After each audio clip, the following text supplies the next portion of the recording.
आहे.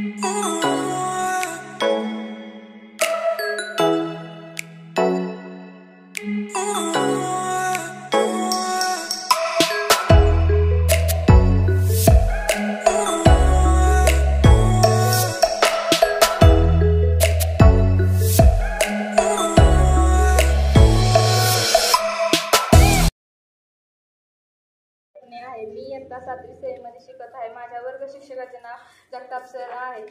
आज 30 जानेवारी 2024. आज महात्मा गांधी यांची पुण्यतिथी. आज मी तुम्हाला महात्मा गांधी यांच्याविषयी 2 शब्द सांगणार आहे. ते तुम्ही शांततेने ऐकून घ्यावे.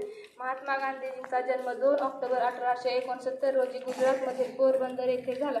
त्यांचे पूर्ण नाव मोहनदास करमचंद गांधी असे होते. त्यांच्या वडिलांचे नाव करमचंद गांधी व आईचे नाव पुतळाबाई गांधी असे होते. त्यांना लोक प्रेमाने बापू असे म्हणत. भारत मातेला स्वातंत्र्य मिळवून देण्यासाठी त्यांनी मोलाचे योगदान दिले. त्यांनी जगभरात सत्य, अहिंसा आणि सत्याग्रह यांचा प्रसार केला. त्यांनी मिठाचा सत्याग्रह करण्यासाठी दांडी यात्रा काढली. त्यांच्या करो या मरो या घोषणेने संपूर्ण भारत ढवळून निघाला होता. महात्मा गांधींचा 2 ऑक्टोबर हा जन्मदिवस विश्व अहिंसा दिवस म्हणून जगभरात साजरा केला जातो.